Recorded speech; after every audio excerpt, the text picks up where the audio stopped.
పాక్ ఆక్రమిత కాశ్మీర్లో పరిస్థితులు అదుపు తప్పుతున్నాయా?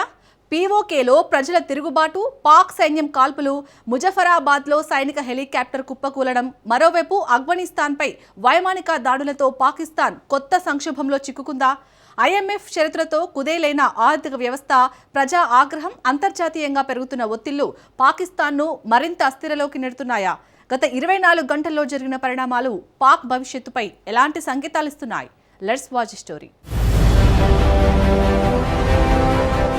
పాక్ ఆక్రమిత కశ్మీర్ గత 24 గంటల్లో ఒక యుద్ధభూమిగా మారింది. రావల్కోట్లోని ఈద్గా మైదానంలో ప్రాథమిక హక్కులు, చౌక గోధుమ పిండి, బియ్యం మరియు ఉచిత విద్యుత్ కోసం Jammu Kashmir joint Awami action committee నేతృత్వంలో శాంతియుతంగా నిరసన తెలుపుతున్న దాదాపు 70,000 మంది నిరసనకారులపై పాక్ సైన్యం AK-47 తుపాకులతో విచక్షణ రహితంగా కాల్పులు జరపడం దారుణం. ఈ ఘోర ఘటనలో 16 మంది అమాయక పౌరులు అక్కడికక్కడే మరణించగా 37 మందికి పైగా తీవ్రంగా గాయపడ్డారు. దీనికి కేవలం 2 రోజుల ముందే జరిగిన ఘర్షణల్లో మరో 30 మంది ప్రాణాలు కోల్పోగా 200 మందికి పైగా గాయపడ్డారు. ఈ రక్తపాతం వెనుక ఉన్న స్పష్టమైన కోణం ఏమిటి అంటే, ఇస్లామాబాద్ పాలకులు ఎదుర్కొంటున్న ఆర్థిక వైఫల్యాలను నిరసనకారులు ఎండగట్టడం. పాక్ మిలిటరీ ఎస్టాబ్లిష్మెంట్ జీర్ణించుకోలేకపోయింది. కైగాలా గ్రామం వంటి అనేక ప్రాంతాల్లో ప్రజలు, మార్కెట్లు పూర్తిగా మూసివేసి పాకిస్తాన్ దురాక్రమణకు వ్యతిరేకంగా రోడ్లపైకి రావడం పాక్ సార్వభౌమత్వ పునాదుల్ని కదిలిస్తోంది. ఇక్కడ వ్యూహాత్మక లోపం ఏమిటి అంటే, భారతదేశంలోని జమ్మూ కశ్మీర్లో జరుగుతున్న సంక్షేమ వృద్ధిని చూసి పీఓకే ప్రజలు తమను కూడా భారత్లో విలీనం చేయాలని అంతర్గతంగా కోరుకుంటున్నారు. ఈ ప్రజా తిరుగుబాటును అణిచివేయడానికి పాక్ సైన్యం కఠినమైన సైనిక బలాన్ని ప్రయోగించింది. కానీ అది ప్రజలు రగిల్చిన విప్లవాగ్నిని మరింత పెద్దది చేసింది.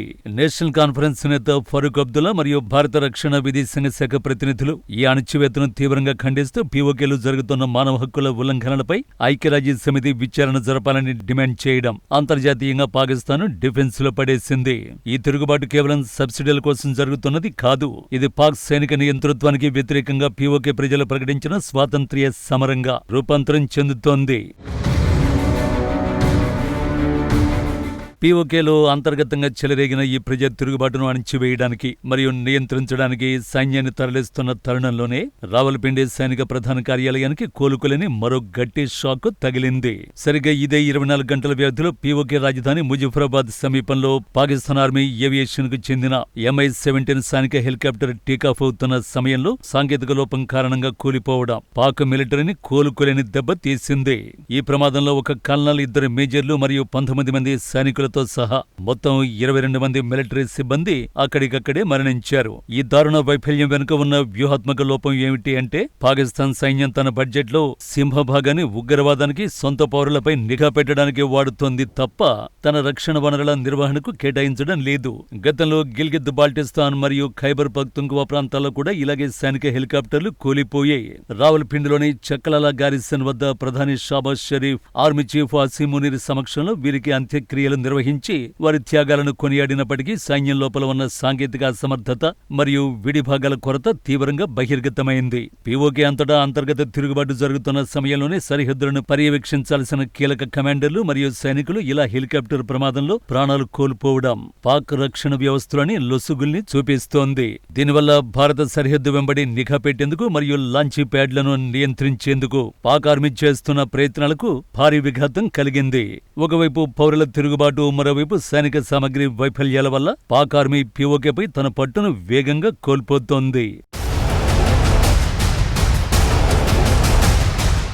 అంతర్గతంగా పీఓకేలో సైనిక హెలికాప్టర్ కూలిపోవడం, ప్రజా తిరుగుబాటుతో ఉక్కిరిబిక్కిరవుతున్న పాక్ ఆర్మీ తన వైఫల్యాల నుండి అంతర్జాతీయ సమాజం దృష్టిని మళ్లించడానికి పొరుగు దేశాలపైకి తన దూకుడును మార్చింది. పాకిస్తాన్ సైన్యం కేవలం పీఓకేలోనే కాకుండా సరిహద్దు దాటి ఆఫ్ఘనిస్తాన్ భూభాగంపై కూడా బాధ్యతారహితంగా వైమానిక దాడులు జరిపి తన ఉగ్రవాద వ్యతిరేక ముసుగును తానే తొలగించుకుంది. ఆఫ్ఘనిస్తాన్లోని కోస్ట్, కునార్ మరియు పక్తిగా ప్రాంతాలపై పాక్ వాయుసేన జరిపిన బాంబుల వర్షంలో 11 మంది పిల్లలు, ఓ మహిళ సహా మొత్తం 13 మంది అమాయక పౌరులు మరణించారని ఐక్యరాజ్య సమితి అధికారికంగా ధృవీకరించింది. తొలుత ఈ దాడులను మరియు పౌరుల మరణాలను పాకిస్తాన్ ప్రభుత్వం ఒక తప్పుడు ప్రచారంగా కొట్టిపారేయడానికి ప్రయత్నించినప్పటికీ UN మిషన్ పక్కా సాక్ష్యాలతో నివేదిక ఇవ్వడంతో పాక్ అంతర్జాతీయ వేదికపై దొరికిపోయింది. ఈ దాడుల వెనుక ఉన్న వ్యూహాత్మక వైఫల్యం ఏమిటి అంటే, తన దేశంలో ఎదురవుతున్న అంతర్గత తాలిబాన్ ఉగ్రవాద ముప్పును అణచడంలో విఫలమైన పాక్ ఆర్మీ ఆ కోపాన్ని ఆఫ్ఘన్ సరిహద్దు గ్రామాల్లోని పౌరులపై చూపిస్తోంది. చెబుతోంది.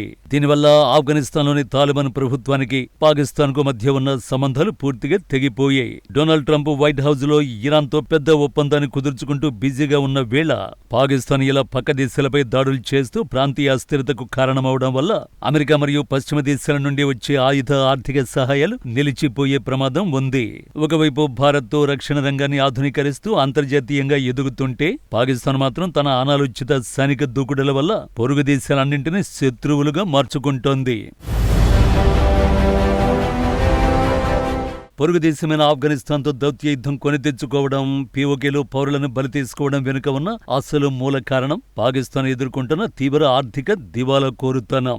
ఈ సైనిక మానవీయ సంక్షోభాల నడుమ ఇస్లామాబాద్ లో పాక్ ఆర్థిక మంత్రి మొహమ్మద్ ఔరంగజేబ్ 17 ట్రిలియన్ రూపాయల వార్షిక బడ్జెట్ ను ప్రవేశపెట్టారు. ఈ బడ్జెట్ వెనుక ఉన్న అసలు తార్కిక నిజం ఏమిటి అంటే ఇది పాకిస్తాన్ పౌరుల సంక్షేమం కోసం తయారు చేసింది కాదు. ఇది కేవలం అంతర్జాతీయ ద్రవ్యనిధి నుండి మరిన్ని అప్పులు పొందడానికి మరియు పాత అప్పుల వడ్డీలు కట్టడానికి రూపొందించిన ఒక దివాలా రోడ్ మ్యాప్. IMF షరతులకు లొంగిపోయి పన్నుల వసూళ్లను 15 ట్రిలియన్ రూపాయలకు పెంచడం మరియు ప్రజలపై సబ్సిడీలను పూర్తిగా ఎత్తివేయడం వల్ల పాక్ ఆర్థిక వ్యవస్థ మరింత కుప్పకూలడం ఖాయం. పీఓకే మరియు గిల్గిత్ ప్రాంతాలకు ఇచ్చే నిధులను, విద్యుత్ సబ్సిడీలను ఈ బడ్జెట్లో భారీగా తగ్గించడం వల్లే అక్కడ ప్రజలు వీధుల్లోకి వచ్చి ఆర్మీపై తిరుగుబాటు చేస్తున్నారు.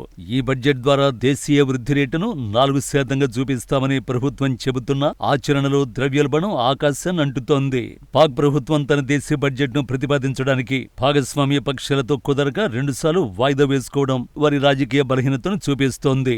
ఒకవైపు రక్షణ రంగానికి భారీగా నిధులు కేటాయిస్తూ చైనా CPSC ప్రాజెక్టుల రక్షణకు అదనపు ఖర్చు చేస్తూ సామాన్య ప్రజలపై పన్నుల భారం వేయడం వల్ల పాకిస్తాన్ ఒక ఫెయిల్డ్ స్టేట్ వైపు వేగంగా అడుగులేస్తోంది.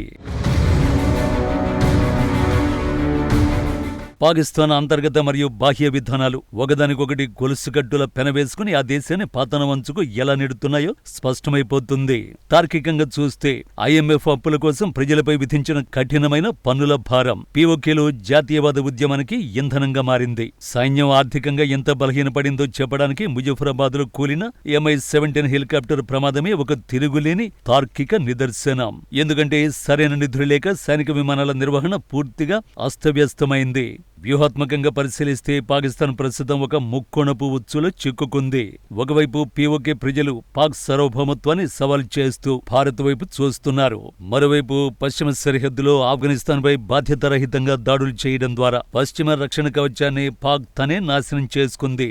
ఈ అంతర్గత అరాచకాన్ని గమనిస్తున్న చైనా పీఓకేలోని తన CPSC పెట్టుబడుల రక్షణపై తీవ్ర ఆందోళన చెందుతూ దళాల మోహరింపును పెంచడం పాక్ సార్వభౌమత్వానికి మరో గండం. అదే సమయంలో అంతర్జాతీయ సమాజం డొనాల్డ్ ట్రంప్ అస్థిర నిర్ణయాలు మరియు మధ్యప్రాచ్య సంక్షోభం, స్టేట్ ఆఫ్ హార్ముజ్ రక్షణపై దృష్టి పెట్టిన వేళ పాక్ తన అనాలోచిత సైనిక దాడుల వల్ల గ్లోబల్ సపోర్టును పూర్తిగా కోల్పోతోంది. ఈ నేపథ్యంలో గత 24 గంటల్లో పాకిస్తాన్ తీసుకున్న ప్రతి ఆర్థిక సైనిక నిర్ణయం కూడా ఆ దేశాన్ని శాంతి భద్రతల పునరుద్ధరణ వైపు కాకుండా ఒక అణచ్చలేని అంతర్గత విచ్ఛిన్నం వైపు నడిపిస్తుందనడంలో ఎలాంటి సందేహం లేదు.